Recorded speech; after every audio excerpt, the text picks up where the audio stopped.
Welcome to Sports Center. Today's topic, the Steelers are frauds. The Steelers are not Super Bowl contenders. They will not.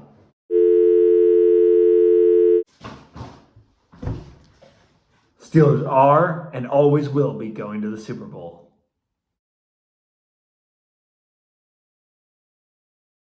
What's up, everybody? Welcome back to the Steelburgh.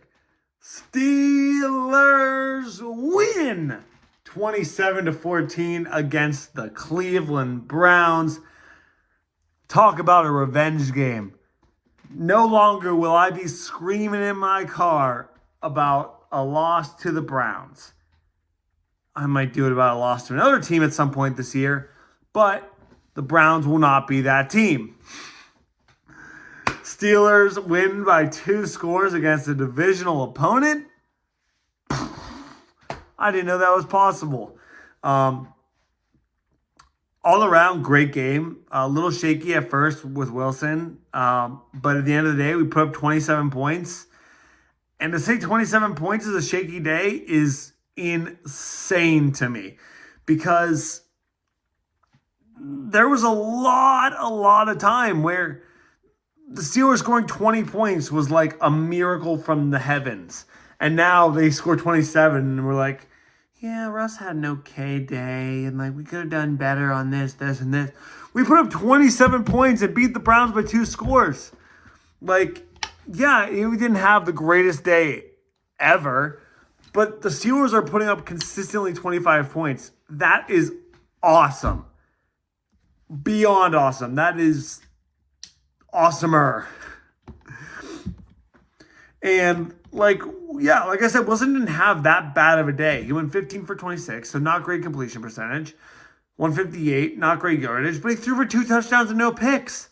At the end of the day, if you're not turning the ball over, you're not having a bad day.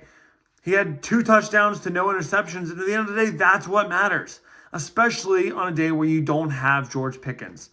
George Pickens was ruled out at about 11:30 on Sunday before the game with a hamstring injury. News is saying that he probably will be inactive for this game against the Eagles as well, which really terrifies me, but we don't have to talk about that right now. We're in happy mode. We're in win mode right now. Let's just enjoy the win and look at some stats on the win. But yeah, no George Pickens for this game, and it was really interesting to see who would step up and be that number one. And there really wasn't a number one. The number one in this game was rushing. We rushed for over 100 yards on the ground. Najee, 16 for 53 and a touchdown. Jalen Warren, 9 for 47. And Russell Wilson, 6 for 17.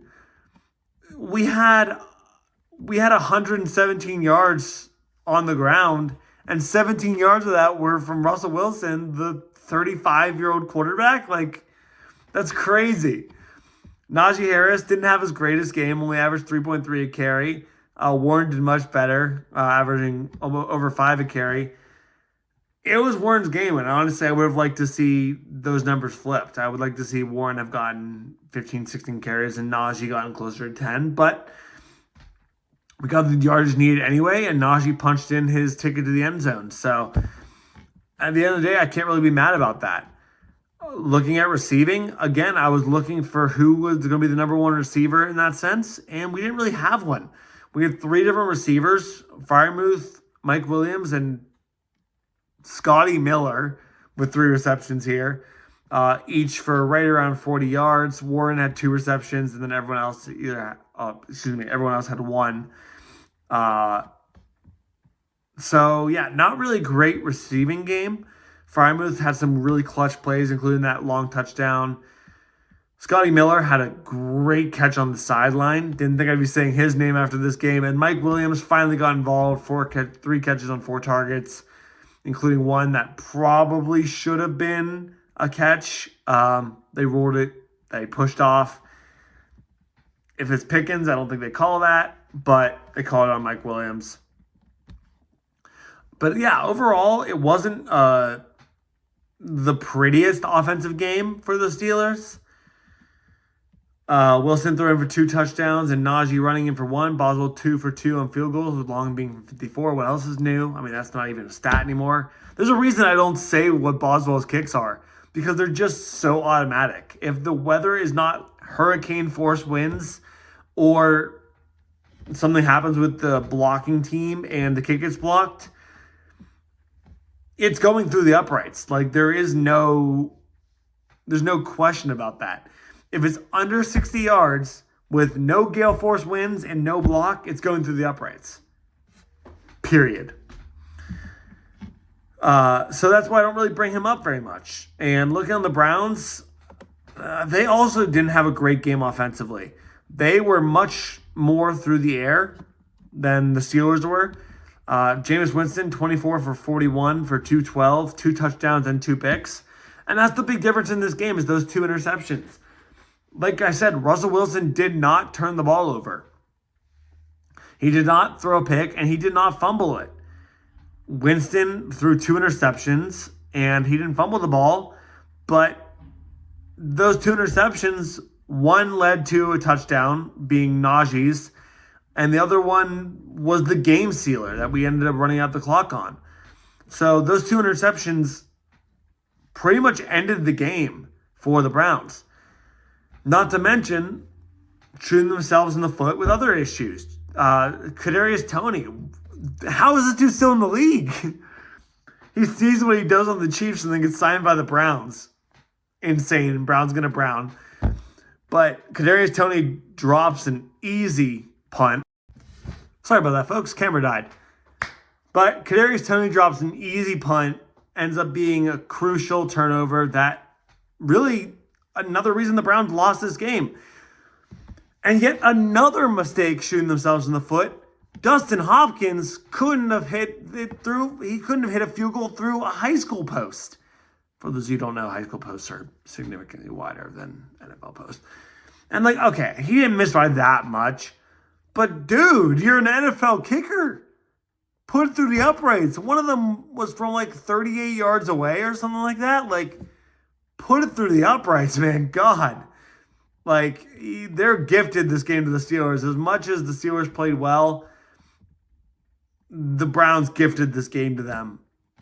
Other than Jameis for the Browns on offense, Nick Chubb led their team in rushing with 48 yards on 11 carries. 48 carries would be insane. No touchdowns. No touchdowns for anyone in rushing. Jerome Ford, 10 carries for only 28 yards. He was stopped up pretty much all game. Jameis Winston, he ran pretty good, 4 times for 28 yards.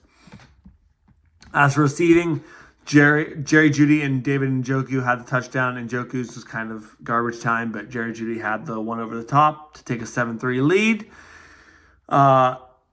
Elijah Moore and Jerome Ford each had 3 receptions themselves. Sorry, Njoku had 7 receptions. Jerry Jeudy had 5. Njoku, 7 catches for only 42 yards. Wow, they were using him a lot in the short game. And, very spread out for the Browns receiving core. A lot of yardage there. Kind of tell they were trailing by how much they were throwing the ball late in the game. I mean, that's only 25 rushing attempts total for the Browns, and the Steelers had 25, 31, 35 rushing attempts. So, yeah, I mean, you can tell who was in front most of the game and who was behind most of the game. Defensively, it was a good game for the Steelers defensively. There was some things that I was kind of holding my head over, like that touchdown to Jerry Jeudy right over the top that somehow split both of our safeties. And the one thing our Minkah Fitzpatrick is supposed to be good at is stopping the deep ball. And where was he on that play? Something I'm far too used to seeing as a Steelers fan. But other than that, I think they played really well. Cameron Hayward got 2 sacks on the day. Highsmith got 1 on the first drive of the game coming back from injury. Love to see that. Fired up the team. Keanu Benton and James Pierre got the 2 interceptions. Benton on that screenplay. Shout out to him. And all this kind of brings me to my player of the game. I don't think I did it last week, but I'm a little inconsistent with when I do it. But my player of the week is Deshaun Elliott. And this is a little iffy because he didn't do anything crazy on the stat sheet. However, he made a lot of good plays stopping the run game. He made a couple nice tackles on that. And he also did what I think is one of the biggest plays of the game on a third down, I believe it was. Winston floated up a ball that would have been a sure touchdown to Njoku at about the 1 or 2 yard line. And beautiful play by Elliott, reached up, swatted it away. And the Browns ended up settling for a field goal in that drive and missing it. So they got no points at that when they probably could have had a touchdown. And at that point, it was just before halftime. And that would have made the game 14-3 Browns going into half instead of, we had scored there.